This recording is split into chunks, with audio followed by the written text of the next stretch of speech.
Fire, and this is the Marketing Perspective Podcast. And today we have Kenneth at Search Discovery, and we're going to talk today about conversion attribution and how important it is and how to navigate it, because the iOS 14 update just absolutely destroyed this. Like, we went from our Facebook campaigns, all our campaigns were performing so well, and then this iOS 14 update and just came and just destroyed everything that we worked for. So, and basically what that means is a lot of our clients are seeing almost 40%. Like, we went from like having like almost a 90% accuracy rate from our Facebook pixels to almost a 40% accuracy, meaning that our advertising campaigns would optimize for our ideal customer is now basically optimizing for not our ideal. It's not accurate anymore, making it where our advertising campaigns are wasting hundreds of thousands of dollars across many accounts. So what we're going to talk about today is really crucial with everything going on with the iOS 14 update, and how to potentially fix those advertising campaigns and maybe how to navigate that. So Kenneth's going to like go through an intro of who he is, and his company and everything else like that. And then we'll just have a normal conversation about conversion attribution and like how to navigate it. So yeah, Kenneth, tell us a little about yourself. Yeah, so again, my name is Ken Williams. I work for Search Discovery. My title is Google Business Lead, which is a bit of a weird title, but basically it means that I'm responsible for keeping on top of Google products, keeping all of our clients sort of up to speed on what's going on with Google specifically. We have other people in the organization that focus on, other products stacks. Yeah, I've been in consulting in analytics for about 12 years, I think. Mm-hmm. So pretty long time, seen a lot of things, seen a lot of things change. And yeah, I mean, lately, I think the big thing that everybody is thinking about is what does cookie limitations and restrictions mean, and how is that impacting me today? And yeah, talking to clients every day about this topic. And yeah, there's not a lot of easy answers, but I'm happy to kind of explore with you today. Yeah, 100%, 100%. And like when it comes down to it, how have you basically gone around for the most part trying to really increase the accuracy? What have you been doing, like with this whole iOS 14 update and everything else? Are you using maybe specific tools to potentially increase the accuracy, or like are you using Google Analytics? Like, what have you been kind of doing to navigate everything that's going on right now? Yeah. Well, the way that I think about that question is, 5 years ago, when we talked about measurement in digital marketing, what we really were talking about was using an analytics tool that was dependent on first and third-party cookies. So something like Facebook when I authenticate to Facebook, will drop a cookie on my site. When I visit another website that has a Facebook tag on it, basically it's identifying who I am because I'm logged into Facebook for some period of time. I think it's like 60 days. So we're highly dependent on identifying me using those cookies. And there has been, the question of accuracy has always been a little bit of a fuzzy one, Yeah. Yeah. Those cookies never identified me, really. They identified the devices that I was using, and some of them did it better than others. So, in the case of an authenticated user who signs into a website, we've always had a better idea of who you are and what you're doing.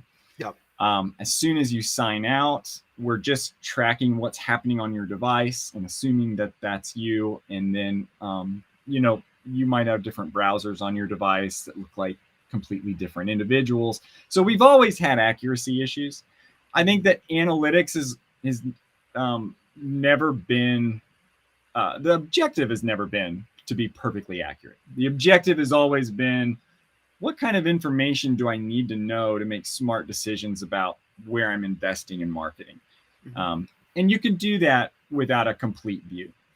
And can you go through that process for a second, just so the audience and kind of I can understand before. So when people clicked on a Facebook ad, they were pixeled by viewing the ad itself, and then Mhm. basically they have a user ID. Let's say the user ID is ABC for like or 123. We'll say 123, and then when they go to the website, they keep that same user ID, I assume, and like a 123, and then they go through to purchase, and now that 123 user ID said, "Yep, he purchased. We're good," and it goes back to the ad. But from what I understand, that ID is now hard to it is not identified anymore from the iOS 14 update. Yeah. Is that correct? Yeah. So the iOS it actually goes. Oh, part of this goes before iOS 14. Okay. So the first thing that was killed in Safari was the idea of reading a cookie set by one domain and then reading the contents of that cookie on another domain. Safari started locking down on that, I want to say in 2017 or 2019, one of the two, but several years in the past. And that was a big hit to Facebook because Facebook's technology relied on once I've authenticated to Facebook on my device, there is a Facebook cookie with my identifier. So what you call 123. Okay. When I buy a product on another website and that website fires the Facebook tracking pixel to say you've just converted, previously that tracking pixel was able to say, oh yeah, this is user 123 because I can read that cookie from Facebook because of the way this pixel is firing to Facebook server. So Okay. that was challenge number one, and that was a big deal. And that was that one we've actually been dealing with for a while, specifically in Safari. What iOS 14 did, though, is it also clamps down on other types of browser storage, which impacts tools like Google Analytics. So Google Analytics and Adobe Analytics, any analytics tool, historically has also written a cookie to recognize a user. Yeah. And then if I leave the site and I come back, it knows, oh, this is the same person, so returning user.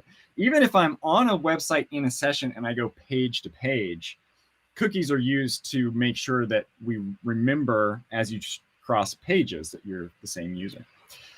iOS 14 limited the duration of those cookies to 7 days. The industry standard before that was 2 years. So that means that if I visit a site and then I leave for 8 days and come back, that second visit, I look like a brand new user who's never been there before. Wow. Yes, and that hit November 2020. I believe is when that rolled out. So that's been going on, for a while now, and that's just Apple's updates. You know, there's a lot different stuff happening with Mozilla and with Brave in particular, but other browsers as well. Mm-hmm. So so that's kind of the technical, like what's going on. Yeah. To answer your first question about accuracy is getting worse. No. It was never great. It was always dependent on cookies, and cookies are never perfect. It was never great. It's definitely getting worse. There are things that you can do to improve accuracy. The way I think about it is, I kind of bucket measurement in my mind into two categories. On the one hand, you have attribution, which attribution is attempting to identify the behaviors of individual users and tracking that over time. So then when somebody converts, you can say, here are all the things that led up to that conversion. Mm-hmm. The second category is incrementality. So that's when we're measuring things like, I spent $100 and as a result, I generated 110. So I got a $10 incremental lift in my marketing. That's done completely irrespective. It doesn't require cookies. It's not dependent on cookies. It's not impacted by anything happening. So I think that's becoming more important. Yeah. If we just hone in, though, on the attribution side, the biggest announcement has been Google Analytics 4's announcement to apply modeling to their data to try and repair what's damage has occurred within the from limited cookies. So right now that's called conversion modeling, and there's another like feature rolling out soon called behavioral modeling that's very similar. Yeah, and I want to like kind of clarify for the users. There's a difference between attribution modeling and like conversion modeling. From what I understand, that like attribution modeling is like showing exactly what's going on, and conversion model or and then like conversion modeling is like the predict no that's predictive. Is that predictive modeling? And then like where it like assumes that exact analysis is something like that, right? Yeah, Yeah. yeah. No, so Yeah. you're on the right track. Yeah. So an attribution modeling is attempting to take credit for some type of conversion and split it across all of the things in a user's past that led up to their conversion. Yeah. So, really the way that this works is if I am using an analytics tool, that tool will be able to see, based on these cookies, I came to the site originally through, paid search link. 20 days later, I clicked on an organic search link, and 10 days later, I came directly and I bought something. Yeah. So I spent $100 when I bought something, and the question is, how do we give that $100 credit to those first channels that brought you to the site? Like that paid search channel played a really important role. It's really hard to acquire new customers. That was done through paid search. So some of that $100 credit should go to paid search. Maybe some of it should go to organic because that user potentially was like ran across you and you resurfaced in their mind because of your organic rankings. So attribution takes that $100 and it'll say, let's give $33 credit to paid search and $67 to organic, something like that. Yeah. Conversion modeling is completely different. Conversion modeling is really more fundamental than that. I would say that attribution modeling sits on top of your conversion modeling data. So it kind of provides the data set for attribution modeling. Okay.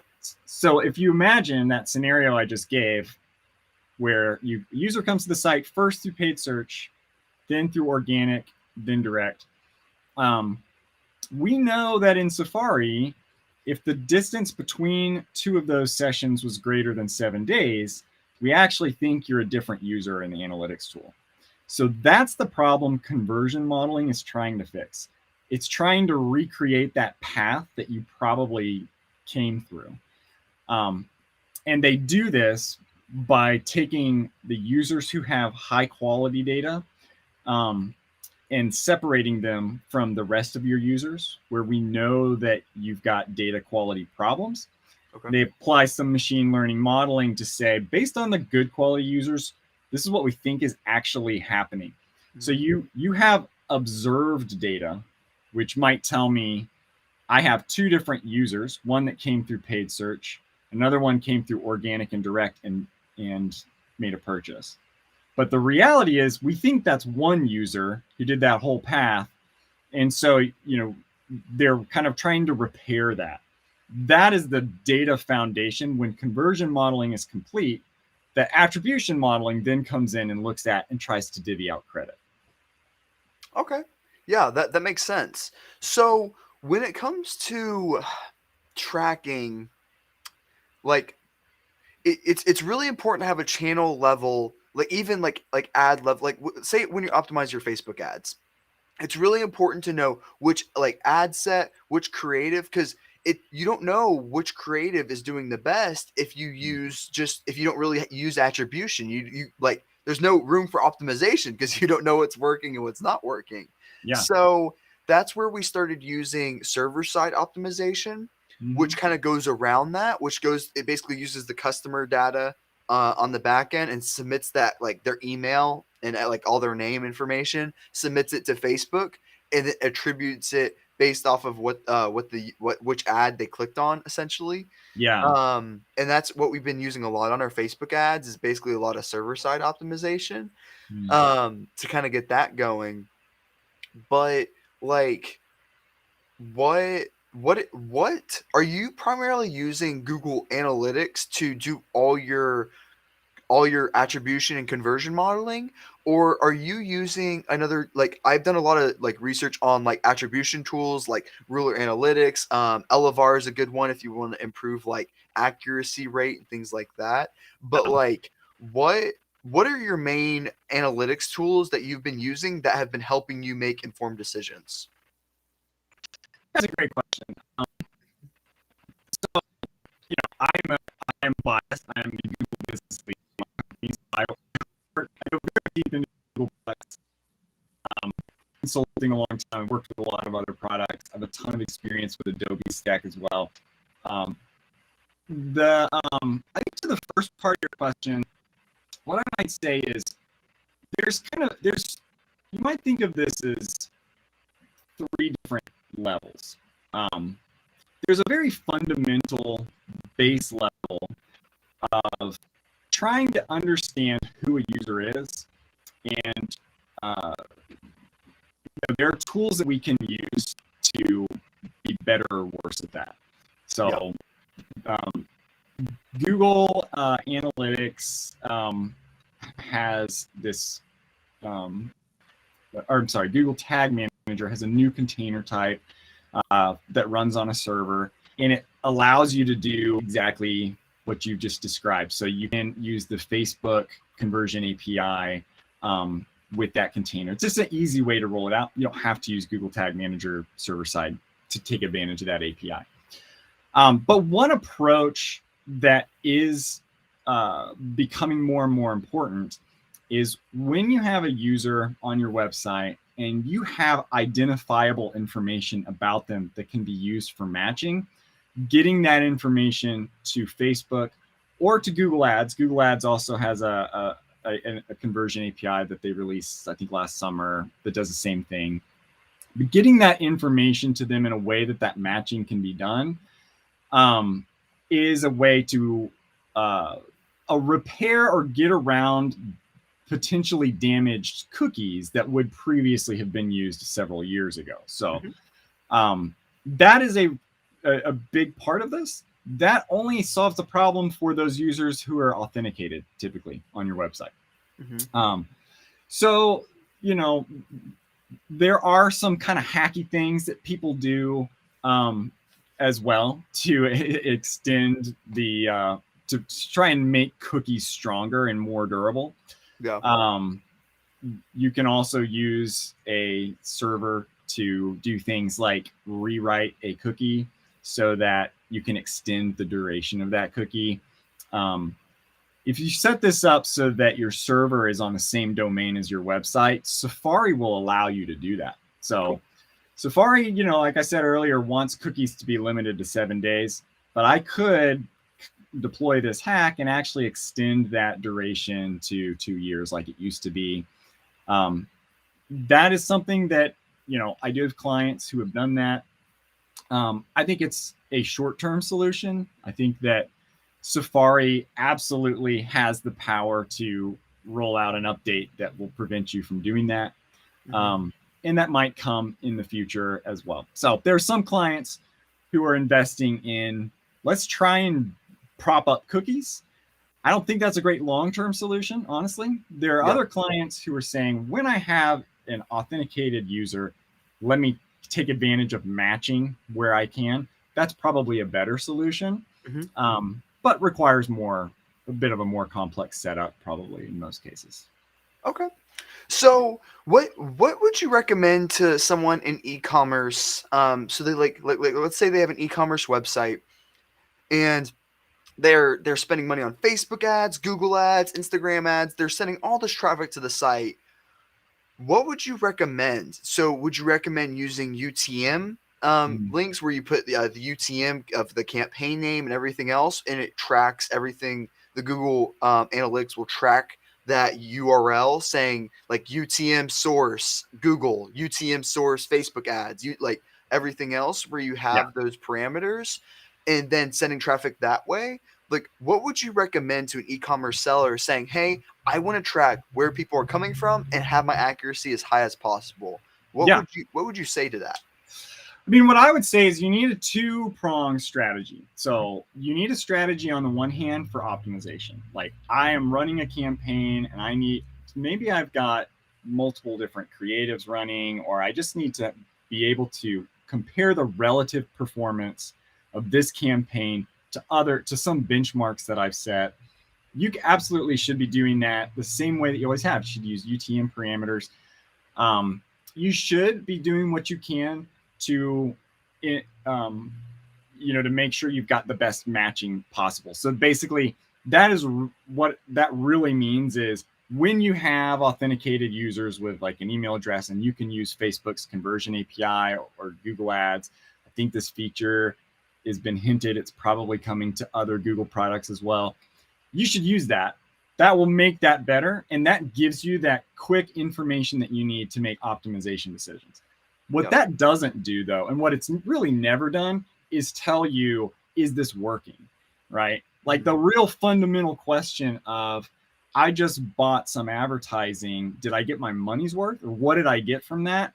Requires an experiment. So you'll have to combine your need for, I want to optimize the best I can with, I've also got a bigger picture issue of I've got limited dollars and I want to put them in the place that I'm getting the most out of. Yeah. And so the way to know that is to have test and control groups, usually by geography. Try something out in one geography, you're not in another, and compare the results. And that's really the way to know. And honestly, that's something that I think as an industry, we probably should have done more of, but it's just becoming really important in an age of limited cookies in the future. So can you pull in that cost information into Google Analytics or not? Like, so that way, like, for example, I know in Google Analytics, you can see the amount you gain, but is there a way to have a side-by-side in Facebook? I spent $100 and I received $150. Is that something you can do within Google Analytics or not? Yeah, there is a cost data import tool. Is that manual? You can't. Yes, so you can do it with a spreadsheet upload. Mm-hmm. You can also though run experiments, outside of a tool like Google Analytics. You could use Facebook alone. You could just say, just in Facebook, what I'm going to do is, like, I know how much I've spent. I'm going to target that spend to a certain area, and I'm just going to look at my results across two different geographies. It is helpful. Probably what you'll want to do, though, is combine revenue or conversion metrics that are being generated from an analytics tool with the spend that you're putting in other places. So this doesn't have to be complicated. Like you can, have it writing a couple numbers in a spreadsheet will do it. It can get complicated if you want to be statistically rigorous about making sure you're making statistically significant decisions, which you should, obviously you should. But if you don't have the volume of geographies, sometimes you can't do that. I don't think that should stop people from doing it. Yeah, like for me, I see it as very valuable to like let me kind of show you kind of where I'm going with this. I'm gonna share my screen real fast. I'm gonna show this because I find it very, very valuable. Share. Okay. So if you take a look here on this is like one of the content right here. It's just filled with demo data, but basically like seeing, okay, like you can see the direct like what channel they're coming from, how many clicks are coming through, the cost associated with it, and like the amount you're gaining from it. So like having this type of insight is very valuable to know, okay, on Instagram we make this much, but on Facebook we make this much. And that's kind of like where I'm going with it is like, I don't think Google Analytics can necessarily replace this type of data. And I think having this type of data is extremely valuable and going with the future of attribution of what is going on with everything. So that way we can identify where they're coming from, what is beneficial and everything else from there. So I think that those are all really valuable conversations with everything that's going on within all this. Yeah, I mean, if you look at your CPA column for a minute, cost per acquisition is what I would call an attribution metric. So it's a metric that depends on identifying an individual user's behavior. So, like for example, if I clicked on a link in an email and then I made a purchase, that say I spent $100 and there was one user who made that purchase. I can basically say my cost per acquisition was $100. I spent $100, I got one. Yeah. The thing that is not included in that type of analysis, though, is was that user already on their way to purchase? Did I influence them in any way, or did I just intercept them? Did I like the? I know a lot of people like to give this grocery store analogy of I could stand up at a cash register and as people are checking out, hand them a flyer that says you should buy potatoes. And then anybody who bought potatoes, I said, I'm attributing that purchase to me. They could have already been on their way to buy potatoes. So like that's a challenge with this type of attribution that doesn't mean this is bad. Like you definitely need this. This is useful for comparing the relative performance of everything you're doing. But it doesn't answer the question of, had I not handed out that flyer, how many potatoes would have been sold yesterday? Yeah.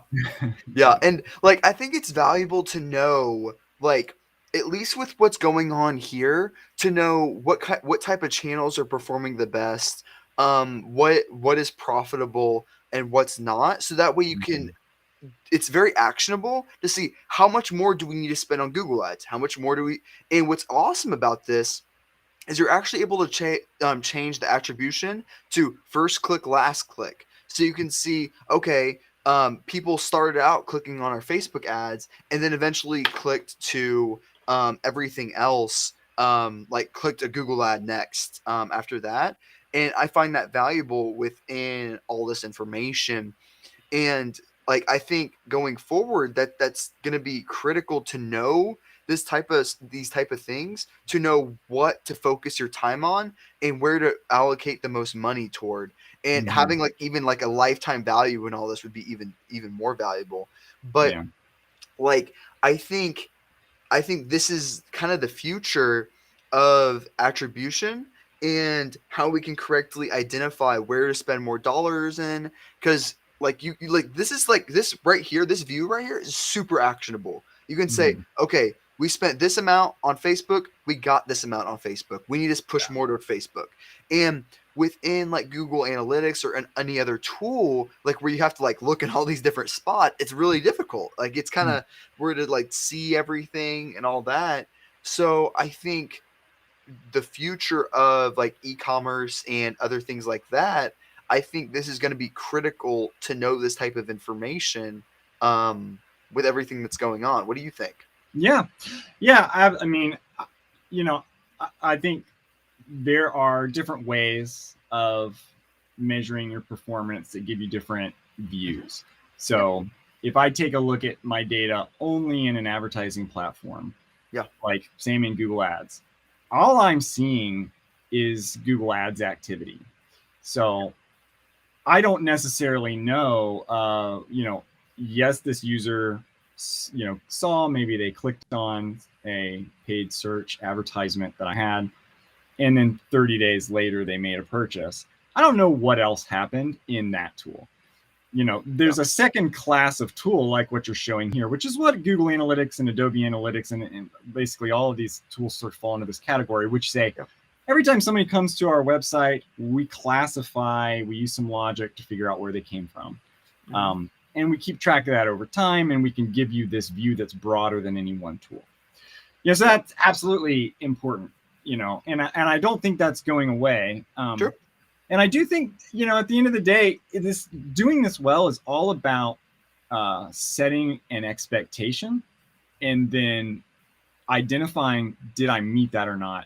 So if you think about like,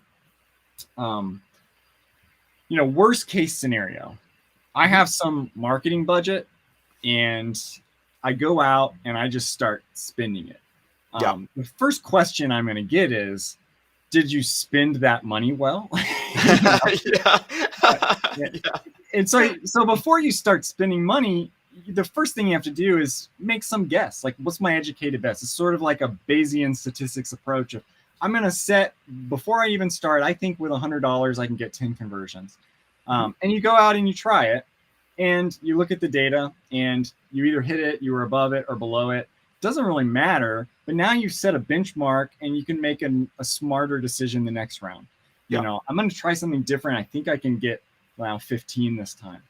And it's all about creating a loop where you build something, you decide, what do I want to learn?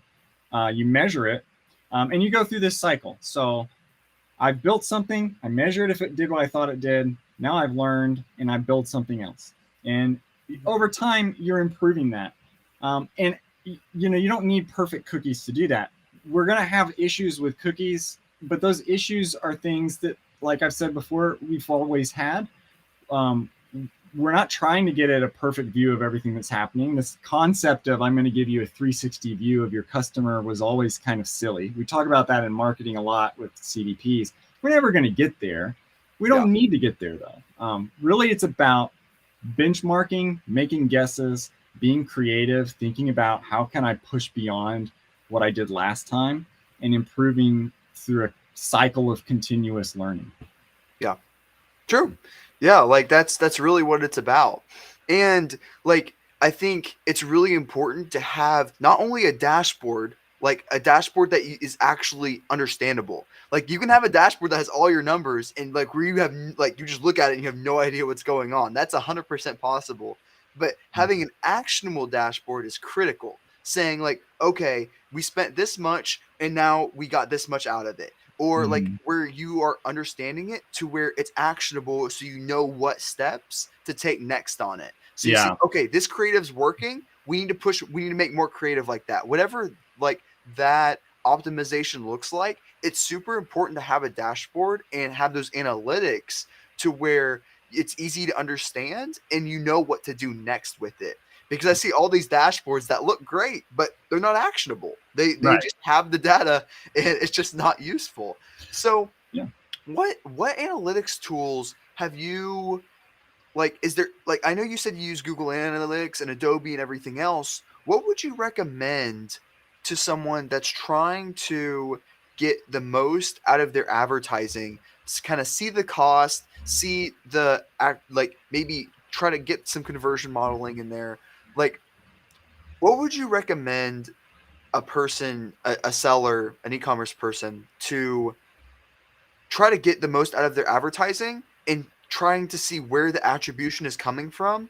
What Mhm. is the best attribution tool out there that you've seen work for the most part? Is that Yeah. Mhm. Go ahead. Yeah. So there. So first of all, I should say every tool is struggling right now with how they're going to respond to limited cookies. True. Um, like I said at the beginning, I'm biased because that's my job to know Google stuff. I don't think anyone else has come out with a solution that's quite as complete as what Google has done. Yeah. The fact that Google Analytics 4 is free and does what it does, I think is the place that I would recommend everyone should start. So, that's what I would say. And the reason for this is because there are three things that you need that whatever tool that you choose is going to have to provide some kind of answer for it. The first one is, how are we identifying users in a world where we know that there are cookies that are being deleted and cookies that are completely blocked and some cookies that are being consented out of? If I have a cookie consent tool, so how do we identify users in a way that lets us then identify what am I actually getting in terms of conversions in a chart like what you showed a minute ago, where you had email is right here, and we've got email, we've got Facebook, we've got Google Paid. I know that the distance between clicking or viewing an ad and actually completing a conversion could involve some restrictions or limitations because of cookies. Yeah. So this data that I'm looking at here needs to be, the impact of that needs to be estimated, right? Yep. So, because otherwise I can't trust the CPA that this report shows, right? Because I might actually have a much better CPA than I'm seeing here, but I don't know because I spent money on a user. They looked like a different person by the time they bought something. So that's a challenge that every tool has to figure out. True. What Google has that nobody else has is Google accounts. So, if you have a Google account, which lots of people do, Yeah. and you have enabled ads personalization, and you're authenticated into it, then Google knows who you are. That's how they serve you ads across the internet. So they've built this technology. They call it Google Signals. And because Google Chrome has a huge market share, because Android phones have an enormous market share, a lot of the world is authenticated to Google and has accepted ads personalization. It's not everybody, but it's a chunk of users. That gives Google an edge that other tools don't necessarily have for identifying you. And reality is we don't know how much Google depends on third-party cookies. They have been slow to announce that they are going to follow suit and eliminate them, but they did announce that they'll do that in 2023. So we don't know how that's going to impact Google Signals, but what Google Signals does for Google is it lets them basically get a small subset of users on your website that have really high quality data. So these are users who are probably in Google Chrome. They're probably authenticated with Google, got really good data. They also have consent mode. So if I'm a European company and I have a cookie consent tool and somebody opts out of analytics cookies, what consent mode does is it allows you to keep sending data to Google in a way that does not use cookies, doesn't write any cookies, doesn't use any cookies you currently have. It's totally anonymous. Every time I change my URL, it forgets who you are. But again, that feeds a machine learning model that lets a marketer know you probably actually had 20,000 users on your website that you wouldn't have known about if you hadn't implemented consent mode, because that would have been a black hole that you just couldn't track. Now you can track it, and we can apply some modeling to guess how that impacted your business, right? So nobody can do that but Google, because Google has the Google accounts. That gives them an edge. Again, there's questions that I get all the time about, well, is that fair to a company like Adobe? I don't have an answer to that, but what I do think is that's not a silver bullet for Google. Like, that's a huge edge, and it makes their tool very valuable to marketers. But using that tool requires a marketer to say, I'm looking at a report in Google Analytics that's gone through a black box of machine learning that I don't understand and I can't see. So I have to trust Google a lot. I have to give them my trust that they're not, gonna, what's the word? Like over attributing. Yeah, right. They've obviously got a financial incentive to get in there and make the numbers, tweak them a little bit. You made $1 million on your Google ads, but only got $100 in sales. I swear it's facts. Yeah. I mean, but the reality is, I work with a lot of people at Google. They're super smart people. They're trying to solve hard problems. I don't have any belief at all that that's something that they're doing. But this is an incentive issue that they've got that causes marketers to say, why should I trust Google to be the one to tell me where my conversions are coming from? Well, the reality is Google does have Google Signals. They're probably the best source of that. What Google, in my opinion, needs to do is earn our trust. My message to the Google engineering team is, show us what you're doing, make this transparent, do what you can to let people feel confident that, yes, Google is the best solution for them, and they can invest their money and know that they're getting what they're getting in return for that money. Google is not doing well at that, and I think that opens an opportunity for other companies to come in with a very clear, transparent, trustworthy solution that doesn't necessarily have those same incentive issues that Google does. And when a marketer is in the market looking for what tool should I use in 2022 and beyond, I think a lot of the decision is going to be, what does this company bring into the table that nobody else can bring? Yeah. And do I trust this company? Because any way you slice this pie that we're eating right now, you're going to have to put your trust in your analytics tool, or whatever tool you're doing your measurement with.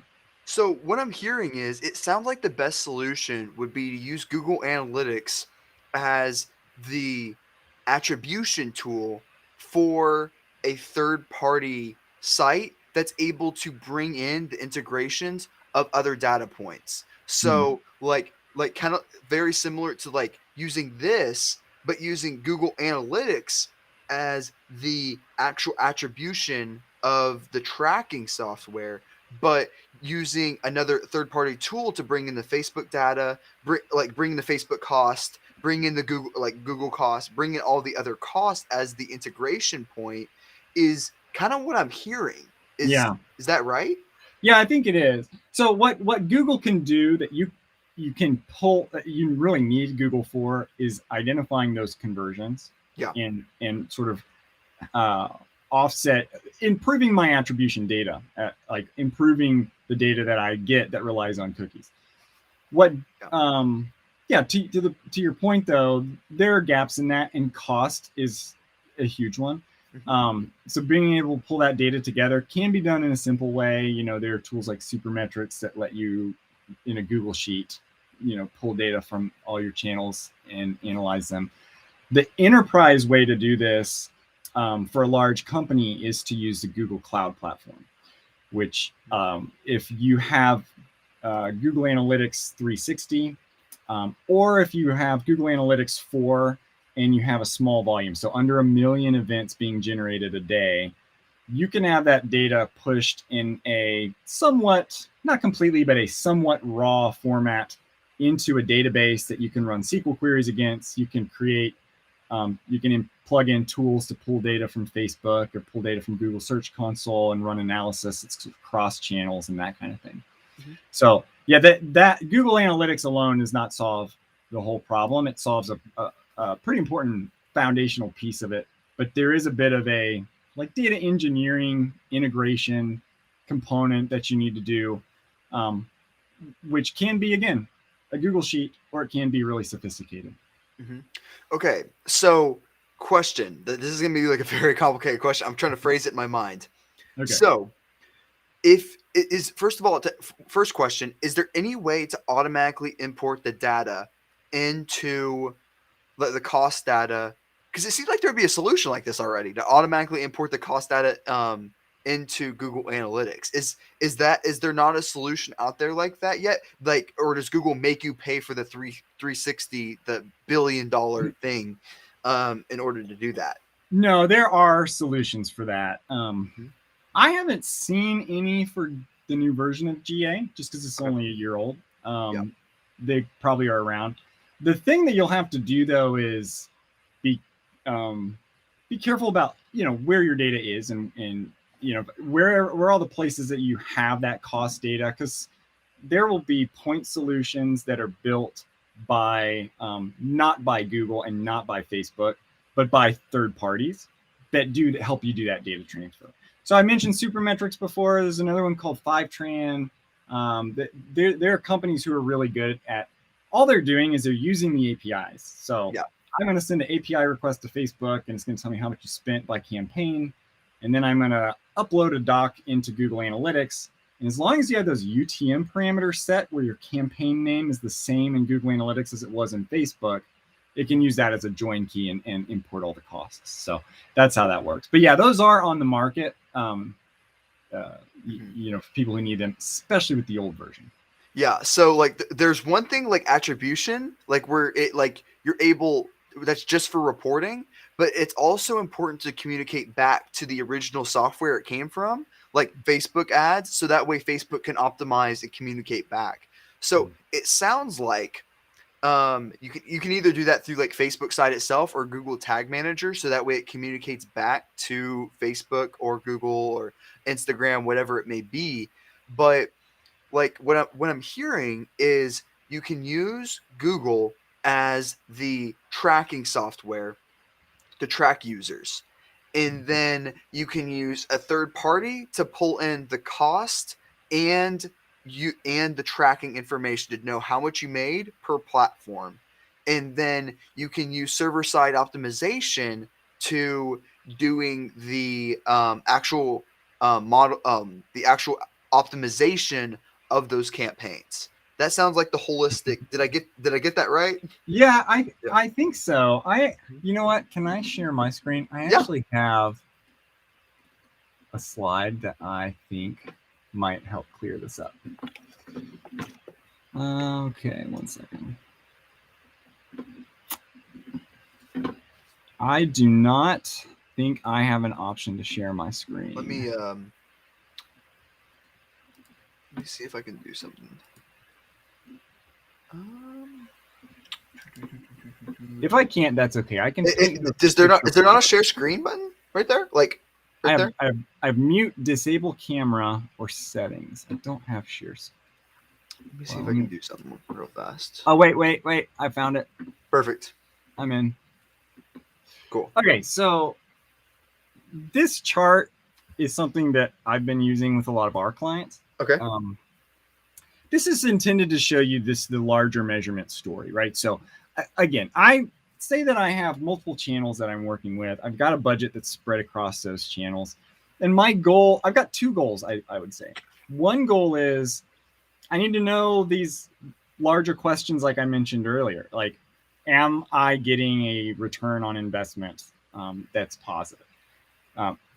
The second goal, though, is how can I optimize and improve where I'm doing, improve who I'm targeting, improve my messaging, content, all that.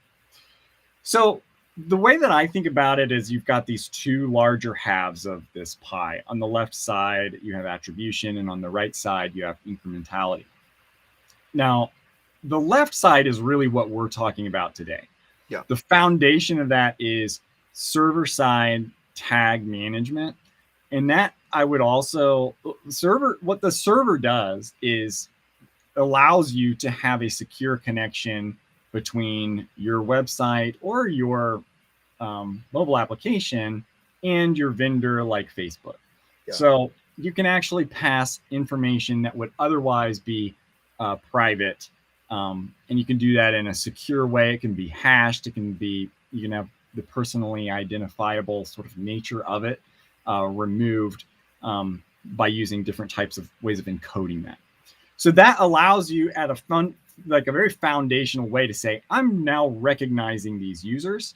And that's really important for everything that you do on this half of the circle, right? It's important for running tests. It's important for just tracking a user over time. And then on top of that, so you've got server-side tag management, you've got hashed user IDs, which is being able to say, once your users are authenticated, here's how I know who you are. Then on top of that, you've got modeled data repair. So you still have issues with data. Yeah. We know that even using a server-side solution isn't going to be complete, but what we can do is apply some machine learning to help repair where we know that there are issues. On top of that, you do your aggregated data analysis. So aggregated data analysis is what you just showed. I now can pull together a chart that shows me all of my marketing channels, how much I spent on them, how much, how many clicks I got, how much revenue was generated. User analysis is where I put customer data platforms. So that is where I actually want to take that information and show it at a user level so that I can build segments off of it. That's things like, I want to figure out what product are you most likely to buy next, or run a propensity model on, should I be spending money on remarketing to you or not? Let me figure out what the probability is of you buying. That's all in that user analysis bucket. So this whole left half of the pie is all about trying to figure out as accurately as we can, what are individual users doing, Yeah. and then analyzing it. And that the benefit of that is it lets you make those quick decisions. If I've got multiple campaigns running, I can see, oh, my CPA is doing well, it's doing poorly. I've got a return on ad spend that's in the range I expect it to be. You're optimizing against those metrics, and you need to do that in a quick sort of regular basis. The whole right side of this is activities that are important to measurement that have nothing to do with cookies. You can do media mix modeling where all I'm doing is saying, in the month of June, I spent X amount of dollars. How many conversions did I get? In July, I spent a different amount of money. That changed the number of conversions I got. So it's not looking at individual users and as they navigate the internet, what are they doing and using cookies for that. It's just looking big picture. What am I getting when I spend various amounts in various channels? Mm-hmm. On the top side, we've got brand lift studies. We've got randomized control trials, which is just a way of doing a test for something very specific that you want to know. Yeah. Like you might say, I spent $1,000 in Texas last week and I got a pretty good return on ad spend. What if I spent 2,000? Would I get the same return, or does it have, does it kind of plateau over time? You'd use a randomized control trial to run an experiment like that. So I really think that the bigger picture here is that marketers are going to have a lot of tools, right? You probably don't just have one chart or one dashboard anymore. You've got a bunch of questions. That are really important. You've got different tools to answer different questions. Yeah, no, that's great. And that makes a lot of sense. So like, I guess when it comes down to it, it's very it's a very complicated. It really is. I'm using every single brain cell in my brain to like comprehend what you're saying. I really am. And because I did a lot of research behind this because it's extremely important and to kind of like increase this. So question for you, when it comes to like Google Analytics, do you just install your Google Tag Manager and then like just have that integrated with Google Analytics, or do you install both Google Analytics and Google Tag Manager? Do you install both, or do you just install one and go from there? Yeah, it's one or the other, really. So you can Google. There's two ways to install Google Analytics. You can install Google Tag Manager, and then you get into Google Tag Manager and you add Google Analytics. And if you do that, that's kind of the preferred way. I do that with most 99% of the clients I work with. If you do it that way, there's one thing on the website, there's one block of code, and then you have a lot of control over what that code is doing. You have a little user interface where you can say, let's fire Google Analytics, but let's also fire Facebook tags and Google Ads and floodlights and whatever you're using. The alternative is to have JavaScript on your website for every tag that you would like to use.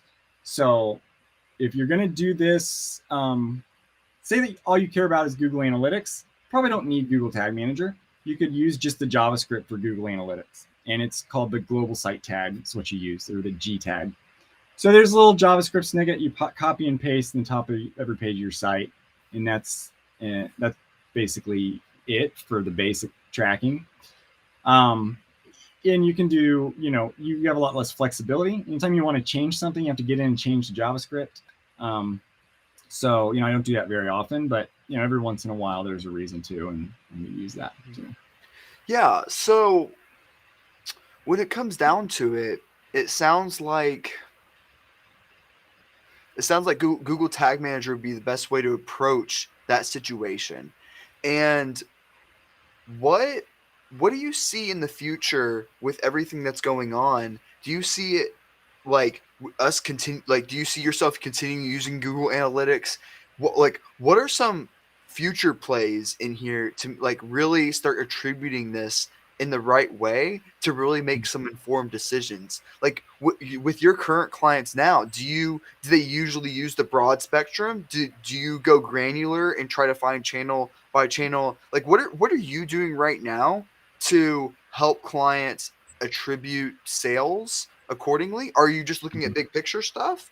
Are you looking at channel by channel, creative by creative? Like, I'm just curious, like, what are you doing right now? Yeah. So, I'm a big believer and determining very clearly what you're trying to do and how you're going to measure if you're Mhm. on track to do that. So Yeah. I have a team that I work with at my company who's put together this concept of a measurement framework, which is just like a spreadsheet template that we use to just help understand what are a couple of important KPIs that a marketer is trying to drive, trying to improve. Yeah. So if I, and you know what, actually, forget I said KPIs. What are the things you want to do as a marketer, right? As a marketer, your job is product, price, place, promotion. I don't know, I was in business school a long time ago. Yeah. You're not thinking about like, uh, return on ad spend. You're thinking about, I've got a product, I'm trying to price it right and get it in front of people. So start there, come up with these things that you'd like to do, make creative decisions about what do I want to try. And as you're thinking through that, um, put a plan around how am I going to know if I'm being successful? So, we have meetings with clients um, all the time who have not really put the effort into figuring that out, right? What do Yeah. I want to do? How am I going to know if it's successful? So we'll start off with this conversation. And what that does is it allows us to say, all right, you have a goal of, you're trying to sell these products. Maybe you're going to be testing the price for those products. Well, the way that you can measure that is we're going to create a couple of KPIs and we're going to put a learning plan together where maybe we have certain promotions where you have your product at different prices and we figure out are people responding to these, and then we look at the data and we see if they did, and that informs another round of decisions, and another round of setting goals and thinking creatively about what we're going to do in the next cycle. So it's what I'm doing Mhm. big picture is I'm trying to get clients to think about their business more so than think about the technology. The Mhm. business is the thing that, um, ultimately we want to improve. And if we focus too narrowly on, I'm going to try and hit a, specific metric, that's important for a period of time. But that doesn't necessarily always feed up the right way. And we oftentimes get in these situations where clients have a ton of metrics. They're not sure what's important. So they just hone in on the things that look good or the things that look bad. Yeah. Yeah. So yeah, our goal is to try and make marketers make smart decisions. And in the future, I think that's how you actually do the measuring is getting complicated, right? So Yeah. there are gonna be better and worse ways to track, how did somebody convert on your site, or Mhm. better or worse attribution tools on the market. But at the end of the day, it's about not committing to a single tool or a single strategy. It's about going through this cycle of let's try things, see how they work. If I think I'm having trouble, I'm going to dig in. I'm going to set up some server side connection between my website and Facebook so I can get better quality user matching. I'm going to see if that makes a difference. And it might. And so I'm going to go around cycle. If it didn't make a difference, well, it probably wasn't important to my overall goal. So I don't know. I don't know if I'm answering your question right. What the way I think about it, though, the way that I think about it is it's all about defining what you want to do and learning from your mistakes, learning from your successes, and just trial and error, and stay on top of measurement and how it's evolving because it's really important. But measurement is a tool that's driving your business. It's not necessarily the other way around. And the tools that you use kind of have to be flexible and applied to your questions, because you can't just use a single tool anymore like we did 5 years ago for everything measurement. True. So when you give your clients a view of like a particular modeling or whatever it may be, do you give them maybe a customer journey? Like, is Mm. there any particular view that your clients find valuable that you think the audience may be interested? Like saying, hey, you gotta like see the like customer journey, or maybe it's finding channel by channel attribution. Is there any particular like dashboard or like report view that is valuable to your clients that you think that would be worth sharing? Yeah, I mean, I think so. So what we try and do with our clients is once we've decided, like I said before, like what's your business trying to do? We lay out a couple of KPIs. We build dashboards, and those dashboards are very focused on targets, right? Yeah. You said earlier a statement about data needs to be actionable. Yeah. I don't have anything that I would show because it's not pretty. But what I like to do is make things extremely actionable, right? I have some amount of money. I think I'm going to get a certain number of impressions, a certain number of clicks, a certain number of conversions. And marketers, in my experience, hate projecting because they're afraid that they're going to miss a goal or they're going to, be below. But you've really got to just start somewhere. So the things that I have found are most beneficial are just getting marketers to throw out a bunch of projections. I think this is going to happen next month. Measure, and then we have a chart. It doesn't necessarily look that great, but what it does is it tells you exactly where you were high or where you were low. And that's all you really need to make a smarter choice next month about what you're gonna project, what you think will happen if you take certain steps. And that's our strategy that that we use. So I hope that answers your question. I don't have like a really cool padding visual to share. You don't have like rainbows like on your report saying like this is the unicorn like report. Be all report. No. Yeah, if you have lots of shades of yellow in one report, that goes really well. Customers love that. That's great. But yeah, like that's really all we had time for. Is there anything else that you wanted to make sure that you communicated or wanted to let the audience know that may be super valuable in the future before we sign off?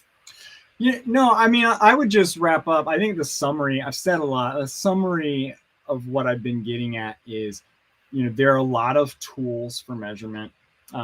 We don't necessarily live in a world anymore where we can just go to an analytics tool or an attribution tool and make all of our decisions off of it. So I think the future is about broadening beyond attribution to incrementality, taking advantage of experiments, setting projections for yourself and measuring, am I hitting my goals?